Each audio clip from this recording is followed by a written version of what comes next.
Gálatas capítulo 5, Paulo vai começar a tratar um pouco mais detalhadamente do que significa a nossa liberdade cristã, o que significa você optar por viver a sua vida com base na lei e não na fé em Jesus Cristo, e como o evangelho verdadeiro, confrontando o falso ensino aqui dos Gálatas, tem implicações para a nossa vida individual enquanto cristãos e para a igreja, nosso Senhor Jesus, nossa vida comunitária pela fé. Vamos fazer a leitura de Gálatas 5, verso 1 até o verso 15. Depois da leitura eu irei dizer: essa é a palavra do Senhor. Todos que creem respondam com amém. Nós vamos orar mais uma vez. Todos acharam? Carta de Paulo aos Gálatas, capítulo 5.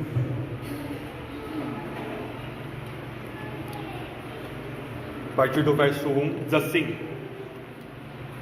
para a liberdade foi que Cristo nos libertou, portanto permanecei firmes, e não vos sujeiteis novamente a um jugo de escravidão. Eu, Paulo, vos declaro que Cristo de nada vos servirá, se vos deixar de circuncidar. E outra vez declaro solenemente a todo homem que se deixe circuncidar, que ele fica obrigado a cumprir toda a lei. Vós que vos justificais pela lei, estáis separados de Cristo, caístes da graça. Mas nós, pelo Espírito, mediante a fé, aguardamos a justiça que é a nossa esperança. Porque em Cristo Jesus nem a circuncisão nem a incircuncisão valem alguma coisa, mas sim a fé que atua pelo amor. Corrieis bem. Quem vos impediu de obedecer à verdade? Quem vos convenceu a agir assim? Não vem daquele que vos chama. Com um pouco de fermento, toda a massa fica fermentada. Quanto a vós, confio no Senhor que não pensareis de outra forma, mas aquele que vos perturba, seja quem for, sofrerá condenação. Eu, porém, irmãos, se continuo pregando a circuncisão, por que ainda sou perseguido? Nesse caso, o escândalo da cruz é anulado ou aniquilado. Quem dera se castrassem aquele que vos perturbam. Irmãos, fosse chamados para a liberdade, mas não useis da liberdade como pretexto para a carne. Antes, sejam servos uns dos outros pelo amor, pois toda a lei se resume numa só ordenança, a saber, amarás ao próximo como a ti mesmo. Mas se mordeis e devorais uns aos outros, cuidado para não vos destruirdes mutuamente. Essa é a palavra do Senhor. Amém. Vamos orar mais uma vez? Senhor Deus bendito, a sua graça nos é suficiente, ela é soberana, ela é imparável e ela nos transforma pela sua palavra, que é a espada do teu Espírito e que nos leva e nos revela cada vez mais Jesus Cristo, nosso tesouro supremo, nosso tudo em todos. Que seu Espírito seja derramado abundantemente entre nós e cada um de nós, para que possamos ter os olhos iluminados para vermos Cristo na sua palavra, para que nós possamos ter nossas afeições santificadas para amarmos o Senhor e amarmos a sua palavra e uns aos outros, e para que possamos ter vida e poder em nossa vontade, em nossas mãos, para que possamos não apenas ouvir a sua palavra, mas praticá-la, vivê-la e proclamá-la, ó Deus, a todas as pessoas. Que o seu nome seja glorificado, que a sua palavra seja exposta ao nos expor. Em nome de Jesus nós oramos. Amém. Irmãos, o verso 1 do capítulo 5 é o que dá a introdução do que Paulo está tratando aqui, que é a questão da liberdade. O texto diz que nós somos chamados para a liberdade. Cristo nos libertou para a liberdade. Mas o que significa a palavra liberdade é um grande mistério e é uma grande dificuldade nós definirmos o que é liberdade. E a palavra liberdade, ela é absolutamente importante para todo mundo, ela é ubíqua, ela está em todos os lugares que nós falamos de liberdade o tempo todo. As pessoas do mundo falam que querem liberdade nisso, liberdade naquilo, mas as liberdades que estão sendo proclamadas e pregadas em nossa sociedade contemporânea, elas são as coisas mais escravizantes que nós temos. Deixa eu citar alguns exemplos. Por exemplo, nós temos, desde a metade do século passado, o que é chamado de liberdade sexual. Então nós temos essa revolução sexual, onde as pessoas dizem: não, eu namoro, eu me deito com quem eu quero, a hora que eu quero, eu não preciso me comprometer com ninguém, eu apenas preciso satisfazer os meus impulsos, e eu tenho uma absoluta liberdade para isso. Muito tempo atrás eu fui cortar meu cabelo em um antigo colega meu, quando eu ainda era ímpio, quando eu era adolescente.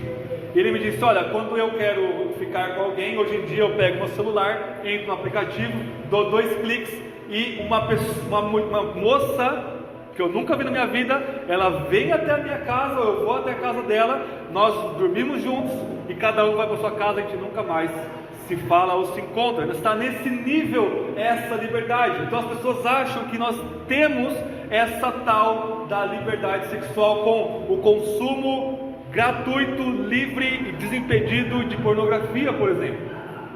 Mas o que as coisas não contam é que essas pessoas dadas ao vício, por exemplo, da pornografia, essas pessoas dadas a essa libertinagem sexual, elas são absolutamente escravizadas.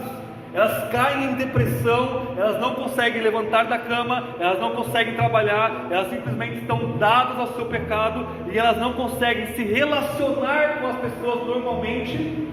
Às vezes até mesmo os ímpios, por causa da vergonha que é dar a esse tipo de pecado.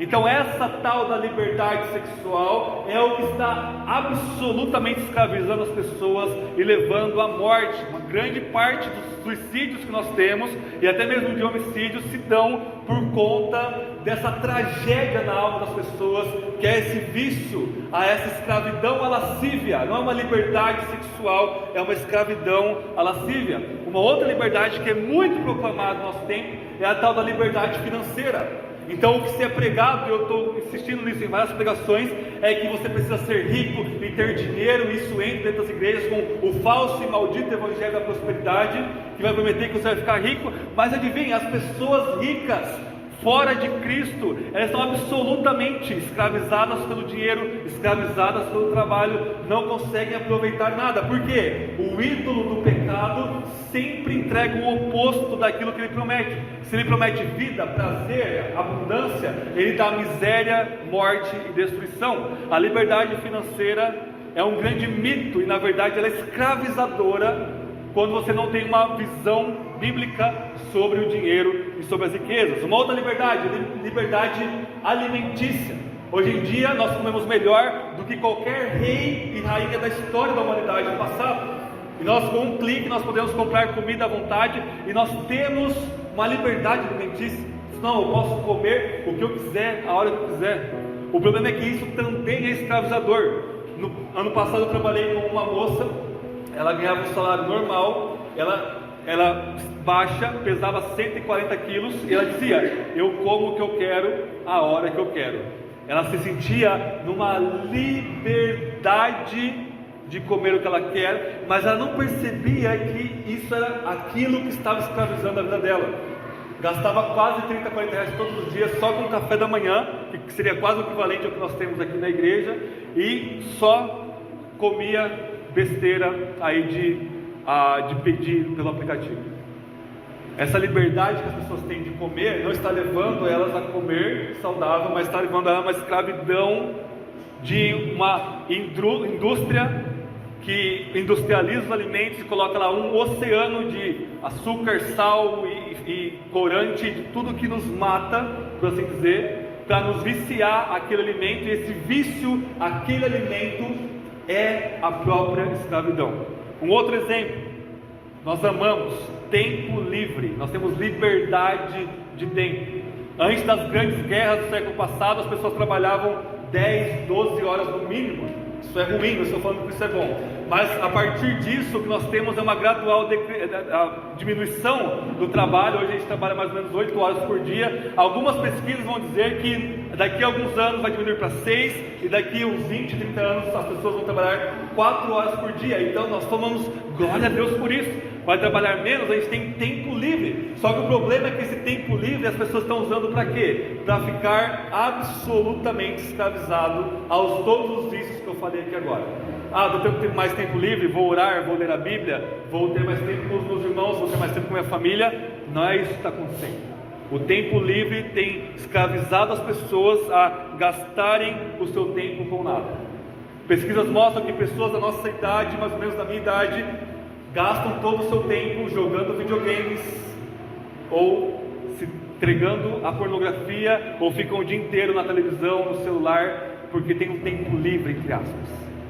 Não há liberdade também nisso, e também a liberdade de expressão, que nós amamos e que é uma coisa boa. As pessoas são livres para falar o que quiserem, mas são escravas da sua ignorância e da sua própria maldade, e não há liberdade nenhuma nisso. Então, o que é a tal da liberdade?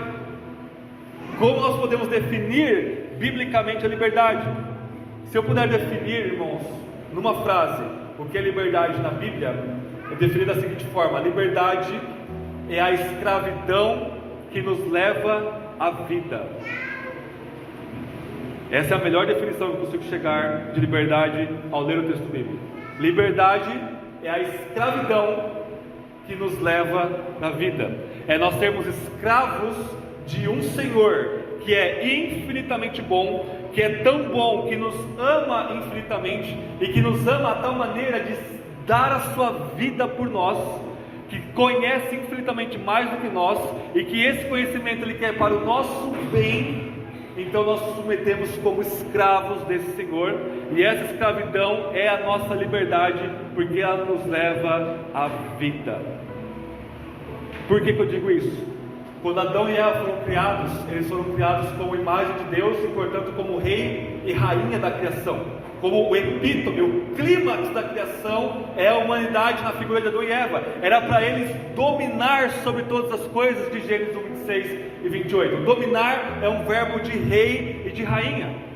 Só que esse reinado de Adão e Eva como coroa da criação, enquanto o único ser que carrega e é a imagem de Deus, era um reinado vassalo. Por quê? Porque o relato da criação de Gênesis 1 mostra que o rei supremo é Yahvé, o Deus triuno, o Pai, o Filho que é a palavra, o Espírito que paira sobre a criação caótica.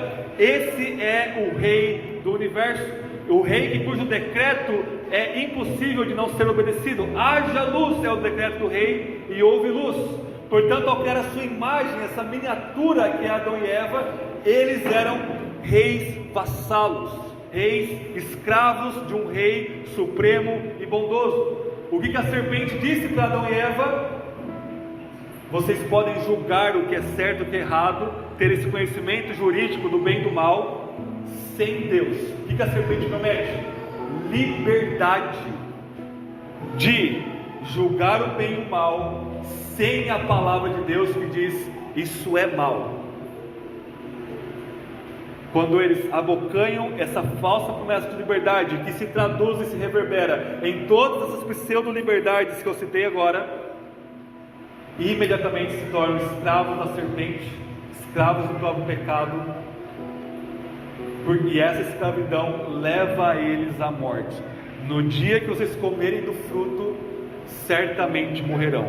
Ou seja, no dia que vocês quiserem uma suposta liberdade e autonomia de mim como Criador, Deus falando, isso vai levar vocês a uma escravidão que leva à morte.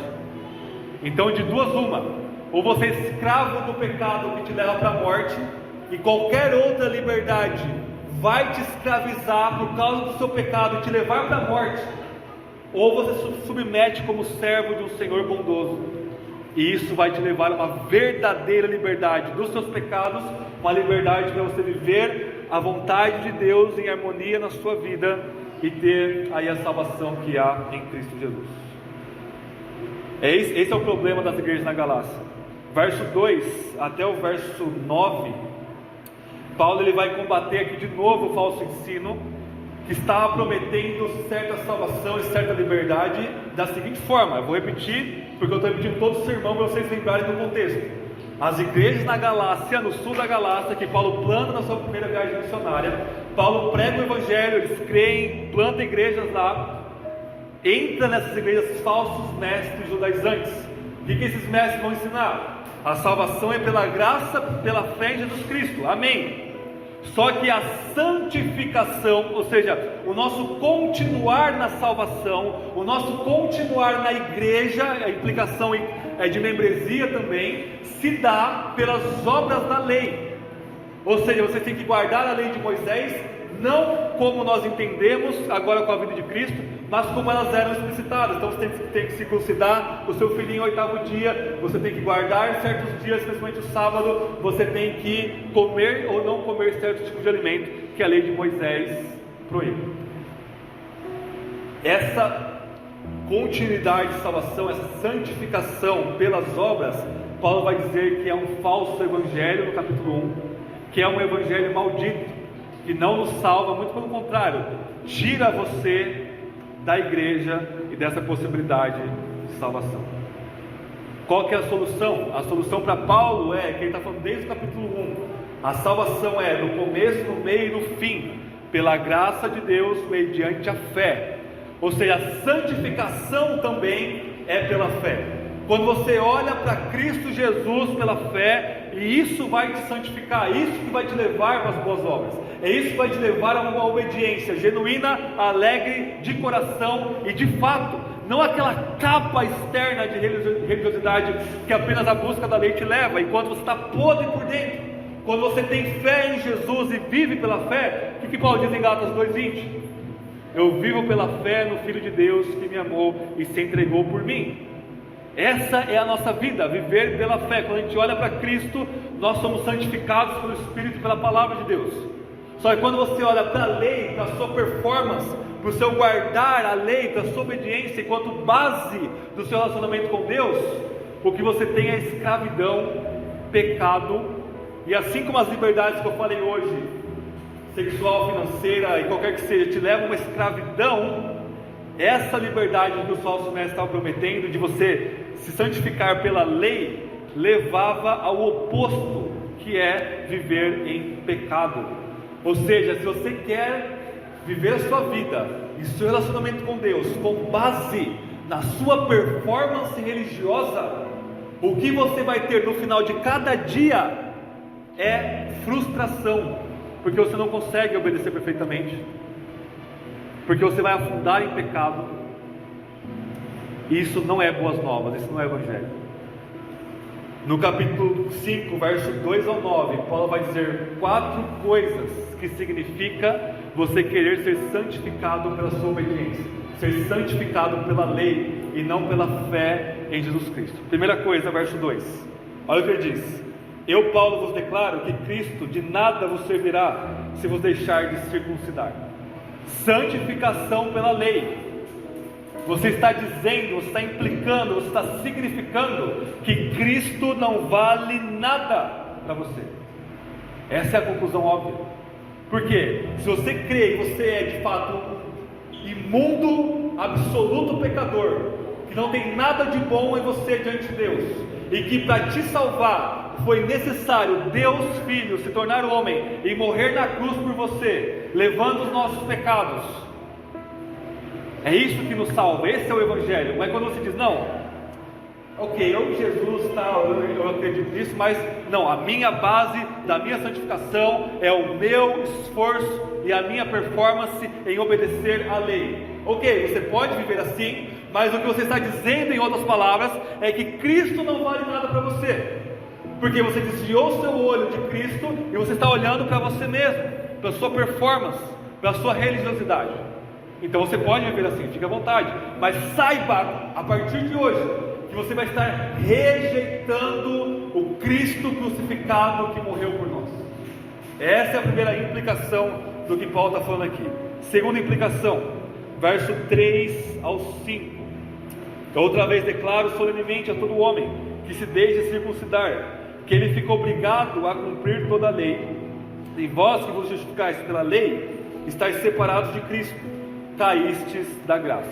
Santificação pela lei, portanto, envolve você abraçar toda a lei para se santificar e dispensar a graça de Deus. Você rejeita a graça de Deus.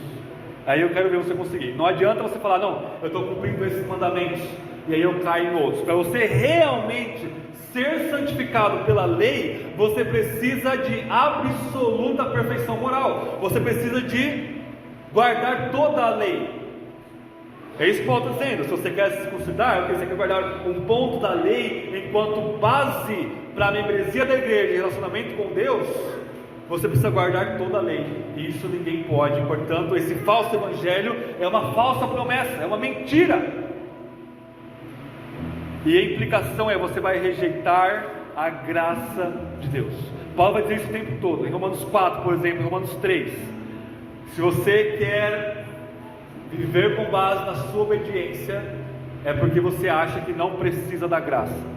Por outro lado, se você reconhece que tudo que você tem e faz é pela graça de Deus, pelo favor que você não merece, então você exclui as obras como base do seu relacionamento. Veja, eu estou falando como base, porque a única forma de nós relacionarmos direito com a lei e com a obediência é dizermos que ela é um fruto da fé, um fruto da graça.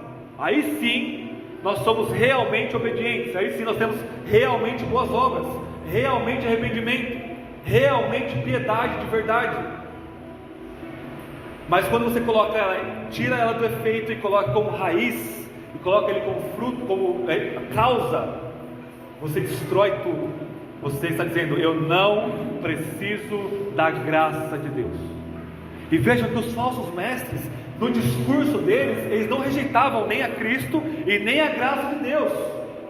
Eles diziam: ok, Jesus morreu por nós, ok, a salvação é pela graça, mas a salvação é pela fé mais obras, que é o que diz o catolicismo romano desde o Concílio de Trento, por exemplo, no século XVI. Salvação é pela fé mais obras. Quando você coloca obras na equação da base e da causa da salvação, o que você tem é uma destruição do Evangelho. Você está rejeitando a graça de Deus. Ainda que você ache e fale que você é e faz as coisas pela graça, quando você abraça a santificação pela lei, você está dizendo: eu não quero, eu rejeito a graça de Deus.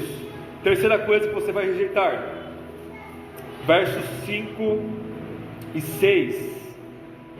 Você vai rejeitar aquilo que é importante, que realmente importa para Deus. Vamos ler Gálatas 5:5. Mas nós, pelo Espírito, mediante a fé, aguardamos a justiça que é a nossa esperança. O que Paulo está dizendo? Ele está contrastando nós, os verdadeiros cristãos, pelo Espírito, não pelas nossas forças, aguardamos a justiça que é a nossa esperança. O que Paulo está dizendo? No capítulo 2, ele nos ensinou que a justificação é pela graça mediante a fé. O que é isso? Deus vai te declarar justo. Por quê? Por causa do que Cristo fez por você, e não pelo aquilo que você faz. Se for por aquilo que nós fazemos, todos nós somos imundos, injustos, criminosos, culpados de quebrarmos todas as leis que Deus deu. O que acontece? Jesus morre por nós, leva os nossos pecados, leva a nossa culpa, e no momento que pela graça de Deus você crê nisso, que Ele é suficiente, Deus como juiz bate o martelo e te declara justo. Por quê? Porque os seus pecados foram colocados sobre Cristo na cruz, e Ele foi punido pelos seus pecados como seu substituto, e a justiça de Cristo é colocada sobre você como um manto. E quando Deus olha para aquele que crê em Jesus, Ele vê a justiça do seu Filho, e Ele declara justo. Ou seja, a gente viu no capítulo 2, é um adiantamento escatológico do julgamento final. O julgamento final já começa na nossa vida, no momento que a gente crê em Jesus. E Paulo vai dizer: olha, a gente aguarda a justiça pelo Espírito. O que ele está dizendo? Que quando nós tivermos o julgamento final, o julgamento de Deus não vai ser outro, não vai mudar. Uma vez que você é declarado justo, o julgamento de Deus é antecipado na sua vida, e Cristo te cobra de justiça.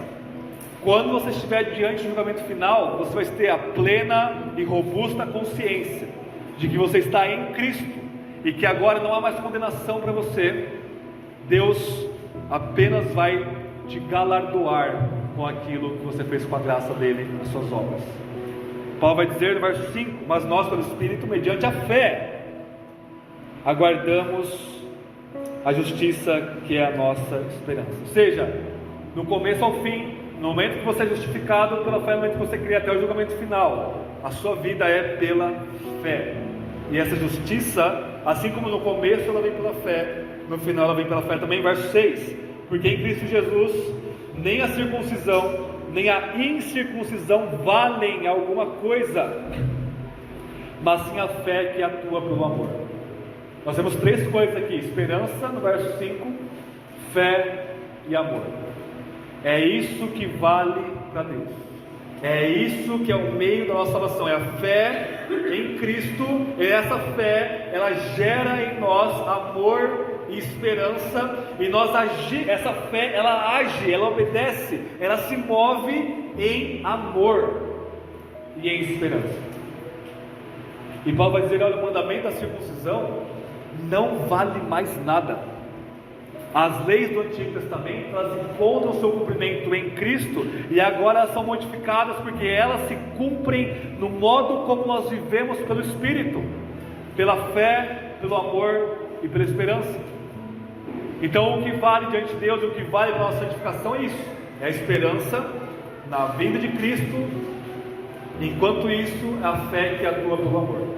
Quando você quer se santificar pela sua performance, você exclui todas essas três coisas. A sua esperança está em você mesmo, a sua fé está em você mesmo, e você não tem o amor. Pelo contrário, você vai ter contrário de amor. As igrejas evangélicas, elas falam: façam isso, façam aquilo outro, sem nenhuma base bíblica. Que Paulo está dizendo: isso não vale nada. Vocês homens virem para o culto de boné, de calça, de shorts, isso não vale nada para a sua santificação. Vocês mulheres usarem saia, usarem calça, usarem cabelo curto, usarem cabelo comprido, usar maquiagem ou não, usar joia ou não, isso não vale nada espiritualmente falando, não tem valor. Mas quando você coloca essas coisas como base da santificação, você destrói o Evangelho. E o que você tem é apenas uma capa externa, igual Jesus falou dos fariseus: é um sepulcro caiado, branquinho, lindo por fora, e dentro tem um morto, em estado de putrefação, cheirando. Só não cheira quem já está morto junto, está acostumado com o cheiro. Mas é só chegar perto de um legalista que você vai ver um ímpio, porque você não vai ver Cristo. Você vai ver uma pessoa religiosa, você vai ver uma pessoa séria, mas você não vai ver nada de Cristo na vida dela, nada de amor, de humildade, de paciência, de mansidão. Porque a santificação pela lei não vai te fazer parecido com Cristo, vai te levar cada vez mais ao pecado.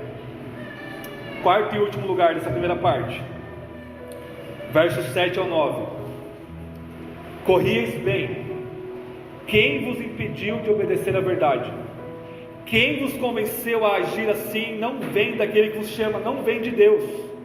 Com um pouco de fermento, toda a massa fica fermentada. O que você rejeita com a santificação pela lei? A própria verdade. Você rejeita Cristo, você rejeita a graça de Deus, você rejeita aquilo que importa de fato, que é fé, amor e esperança, e você rejeita a própria verdade. Corrieis bem. Quem vos impediu de obedecer à verdade? Ou seja, a santificação pela lei é uma mentira. E quando você crê numa mentira, quando você crê em algo que não é bíblico, isso, se você é um verdadeiro cristão, isso te impede de correr, isso te impede de amadurecer, de crescer espiritualmente. É por isso que você está há 10, 20, 30, 40 anos e você é essa pueril, espiritualmente falando. Não tem crescimento, você é a mesma coisa, talvez pior. E talvez isso mostre que você não é cristão de verdade. Porque um cristão de verdade, ele até pode cair no pecado, de cair na mentira, mas por um breve momento, igual os gatos aqui. E Paulo está dizendo: acordem, voltem a si, voltem a crer no Evangelho. Quando você e eu abraçamos algo que não é bíblico, pode ser a maior aparência de bondade e piedade do mundo, isso vai te impedir de crescer. Corrieis bem, Gálatas. Quem vos impediu de obedecer à verdade? Então é isso. O falso evangelho, que aqui se manifesta em santificação pelas obras da lei vai fazer você rejeitar Cristo, a graça, a fé e a verdade do Evangelho. Esse é o custo de você viver a sua vida com base na sua performance e não com base na performance de Cristo, que operou perfeitamente na cruz e na ressurreição. Se por outro lado você abandona essa esperança em você mesmo, você esquece de você mesmo, você crucifica o seu eu, e você vai dizer: não, agora eu vou olhar para Cristo, dia após dia, momento após momento. O que vai acontecer? O Espírito vai trabalhar no seu coração, e você vai sentir alegria, amor, paz, bondade, benignidade, domínio próprio, mansidão, humildade, justiça. Você vai realmente se santificar, e é uma santificação que vai parecer você com Jesus, e não com um fariseu. Essa é a primeira parte do que Paulo está ensinando para nós aqui. Segundo lugar, verso 10 ao 12, o que ele vai dizer é 3 coisas que o Evangelho verdadeiro causa na vida de Paulo, e deve ser uma verdade em nossas vidas também. Até agora ele estava batendo no falso ensino. A partir de agora, ok, abraçando o verdadeiro Evangelho, o que nós temos? Em primeiro lugar, verso 10, olha o que ele diz: quanto a vós, confio no Senhor, e creio no Senhor, que não pensareis de outra forma, mas aquele que vos perturba, seja quem for, sofrerá condenação. A gente viu no capítulo 3 e 4, Paulo vai dizer: olha, o falso ensino, os falsos mestres devem ser expulsos do meio da igreja, não devem ser permitido que eles fiquem na igreja. Mas o que ele vai dizer aqui: mesmo as igrejas da Galácia tendo sido infectadas com esses falsos mestres, Paulo era otimista em relação à igreja. O verdadeiro Evangelho, presta atenção, e a verdadeira corrida na fé e maturidade leva a gente a ser otimista em relação à igreja que realmente quer seguir o Evangelho do nosso Senhor Jesus. Quando você é imaturo, quando você abraça uma mentira, quando você abraça uma falsa concepção de Deus, do Evangelho, de você mesmo ou da igreja, você vai ser um pessimista em relação à igreja. Nenhuma igreja presta, não existe mais verdade, eu vou ficar em casa mesmo cultuando a Deus. Paulo vai dizer: olha, mesmo que eu esteja indignado com vocês, Gálatas, ele usa essa palavra no capítulo 2, eu confio em Deus que vocês vão se arrepender e crer no que eu estou falando. Essa é a nossa luta enquanto indivíduos cristãos, lutar pela nossa igreja local. Em segundo lugar, verso 11: eu, porém, irmãos, continuo pregando a circuncisão, porque ainda sou perseguido. Nesse caso, o escândalo da cruz estaria aniquilado. O que ele está dizendo? Repito para vocês: o judaísmo era uma religião permitida no Império Romano. Se a fé cristã é apenas uma seita do judaísmo, então a igreja cristã nunca seria perseguida no Império Romano. Mas quando Paulo está desassociando as igrejas das sinagogas, dizendo: olha, nós não circuncidamos os nossos membros, nossos meninos, porque agora a salvação é pela fé. O que ele está dizendo? A fé cristã agora não tem mais nada a ver com o judaísmo da época, e aí sim a igreja é perseguida, porque é uma religião ilícita no Império Romano nos primeiros séculos. Então, o que o verdadeiro Evangelho faz em nós? Faz com que nós abracemos o sofrimento. O sofrimento está lá, nós alegremente abraçamos o sofrimento para mantermos o escândalo da cruz. Otimista em relação à igreja, alegres em relação ao sofrimento, firmes em relação ao sofrimento. Terceiro lugar, verso 12: quem dera se castrassem aqueles que vos estão perturbando. Aqui Paulo, ele é um pouco mais rude do que ele normalmente é. Paulo, ele não tem paciência com falsos mestres.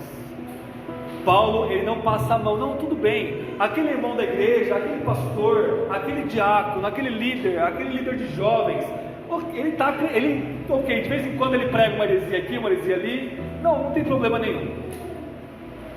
Paulo está dizendo: olha, esse pessoal que está dizendo que você tem que se circuncidar para se manter como membros da igreja e serem santificados, eu queria que eles se castrassem. Essa é a linguagem de Paulo aqui, presta atenção, Paulo não saiu do amor, isso é amor, amor em relação a Deus, ao Evangelho e à igreja.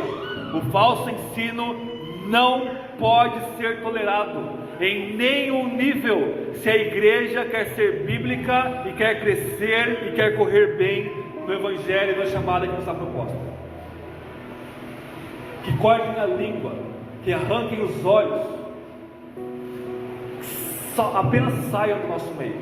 É por isso que Paulo treina Timóteo e Tito e todos os pastores do seu colegiado para serem homens capazes de defender a verdade contra qualquer falso ensino, porque os pastores e os líderes são cobrados mais. Ou seja, se vir alguém de fora ou alguém aqui de dentro pregar um falso evangelho, os líderes da nossa igreja precisam estar aptos a destruí-lo imediatamente, a reduzi-lo ao pó e a nada. Então o Evangelho nos faz otimistas em relação à igreja, nos faz com que nós abracemos o sofrimento que o Evangelho nos traz, a cruz que Jesus nos chama a carregar, e faz com que nós sejamos intolerantes em relação ao falso ensino em nossas igrejas. Para terminarmos, verso 13 ao 15, Paulo vai trazer algumas aplicações práticas agora para a igreja.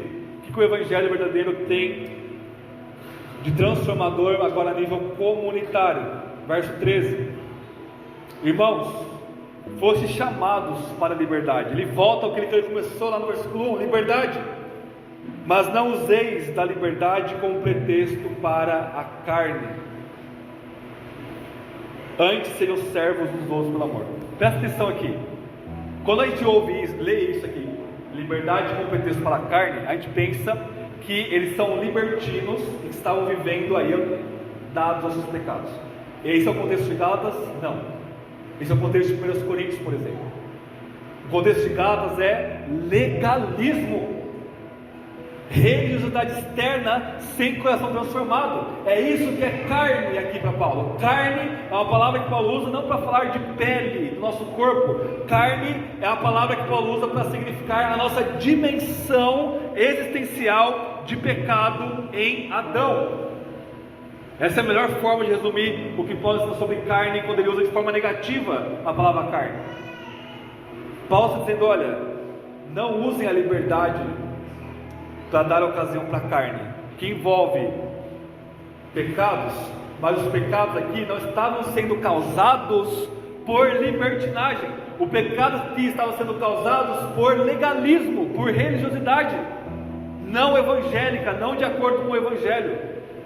Ou seja, legalismo, colocar regrinhas que não estão na Bíblia, colocar uma forma de olhar para a obediência que não é bíblica, ou seja, por causa da nossa santificação e salvação, leva à carne, leva ao pecado. É por isso que você está de novo e de novo e de novo caindo no mesmo pecado. Aí você fala: não, eu vou parar, agora eu vou fazer isso, vou parar, vou fazer uma lista de regras, vou parar. Cai de novo em pecado, cai de novo em pecado, fica uma semana, cai de novo, fica um mês, cai de novo, porque você está fazendo isso pela força da sua carne, e você está escravizado com isso. O que te liberta desse ciclo vicioso do pecado é a fé em Jesus, é olhar para Cristo, e aí sim você vai ser livre do seu pecado. E nessa liberdade que nós somos chamados, a gente é chamados a quê? A servir uns aos outros em amor. É por isso que eu defini liberdade dessa forma no começo do sermão. É a escravidão, é o servir que nos leva à vida, e a forma de nós chegarmos à vida é pela fé que atua pelo amor. Então a verdadeira liberdade é quando eu sou escravo de vocês, é quando nós somos escravos uns dos outros em amor. Eu amo tanto vocês, a gente se ama tanto que eu vou dar a minha vida para que você encontre o seu bem supremo, que é Cristo, e ser parecido com Cristo. Essa é uma implicação do Evangelho.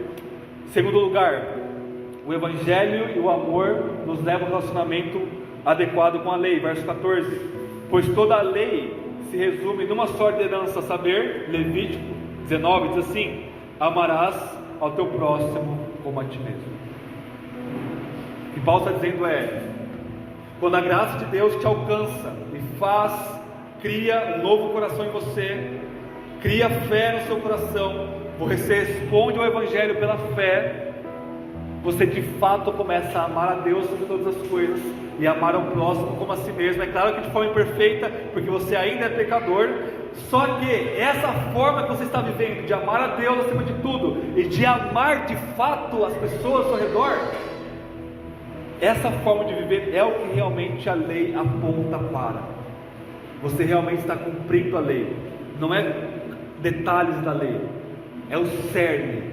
E a lei só vai ser cumprida em sua vida quando você ama, e você só ama quando você está em Cristo pela fé. Terceiro e último lugar, para nós fecharmos com uma conclusão mais geral aqui: a liberdade mal utilizada produz destruição à igreja. Verso 15: mas se mordeis e devorais uns aos outros, cuidado, olha a ironia de Paulo aqui, cuidado, para não vos destruirdes mutuamente. A santificação pela lei leva a gente a se morder, como se a gente estivesse num filme de zumbi, né? Se morder, se devorar uns aos outros. Não, eu sou melhor que você, eu estou guardando mais a lei que você não está aqui no meu nível, você é um pecador, olha como que você pode cair no negócio desse, eu nunca faria isso na minha vida. Isso é a própria voz da serpente falando na sua boca. Cuidado para vocês não se destruírem mutuamente. Então, se a nossa igreja abraçar esse falso ensino de santificação pela lei e não pela fé, e começarmos a olhar para nós mesmos, para a nossa performance, você não vai apenas destruir a sua vida, a gente vai se destruir. A igreja deixa de ser igreja. Não tem amor, só tem regras, só tem lei, só tem obediência externa. E isso é o oposto da liberdade. Então, você quer realmente rejeitar Cristo, rejeitar a graça de Deus, rejeitar a fé, rejeitar a verdade, para você viver essa vida miserável de escravidão a você mesmo? Essa vida miserável de como se você estivesse correndo numa esteira e a cada passo você cai dela, você não consegue avançar um passo na vida cristã. Abandone-se a si mesmo, abandone-se a sua fé na sua performance, na sua religiosidade, no que você faz, e se entregue ao que Cristo fez por você e por mim. E aí sim nós seremos otimistas em relação à igreja, teremos uma igreja que corre de forma saudável e teremos a verdadeira liberdade, a verdadeira vida, a verdadeira justiça, a verdadeira obediência, quando nós nos dobrarmos ao Cristo crucificado. Vamos orar? Tenha um breve momento de oração silenciosa. Confesse seus pecados, confesse essa vida podre de querer confiar em você mesmo. Abandone-se e corra para Cristo. Peça a Ele que faça algo na sua vida, e Ele está de braços abertos a receber todos nós, pela fé que Ele mesmo nos dá. E hoje eu vou orar encerrando o sermão.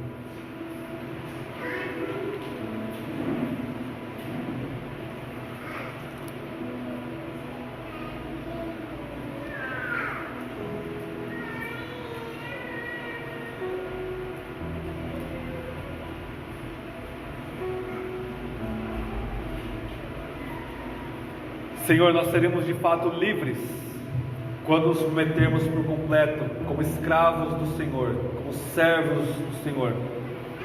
O Senhor é bom e a sua misericórdia dura para sempre, e é a causa de não sermos consumidos, e ela se renova a cada manhã. E nesse renovo nós pedimos que o Senhor tenha misericórdia de cada um de nós. Nós realmente venhamos a viver uma vida de obediência ao Senhor, mas uma obediência que flui da fé, e de olharmos para Cristo, de estarmos fascinados a Cristo, de adorarmos a Cristo, de louvarmos a Cristo, de ouvirmos a sua voz na sua palavra, ó Filho de Deus. Assim como no peregrino, que nós venhamos a nos livrar desse peso, desse fardo enorme de pecado, e deixá-lo ao pé da cruz, e sermos verdadeiramente livres para servirmos ao Senhor e uns aos outros em amor. Livra-nos dos falsos evangelhos, da voz da serpente que nos promete tanto, mas nos dá tanta morte, miséria, vazio.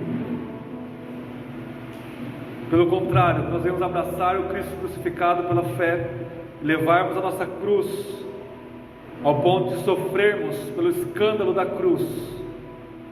Não permita que ninguém aqui, ó Deus, nessa manhã rejeite o seu Filho, rejeite a sua graça, rejeite a fé que o Senhor nos dá e rejeite a verdade do seu Evangelho. Livra-nos da mentira da serpente, que quer que nós abocanhemos o fruto da pseudo-autonomia ao Senhor, só para sermos escravizados por ela, pelo pecado, e enfim encontrarmos a morte eterna no lago de fogo. Que o Senhor nos livre. Se o Senhor não nos livrar, não há esperança para nós. Não podemos fazer nada por nós mesmos. Mas o Senhor é bom. O Senhor é sempre, sempre bom. Não rejeite-nos ao corrermos para o Senhor, porque é o Senhor mesmo que faz isso em nós. Em nome de Jesus, ó Pai, pelo seu Espírito, nós oramos. Amém.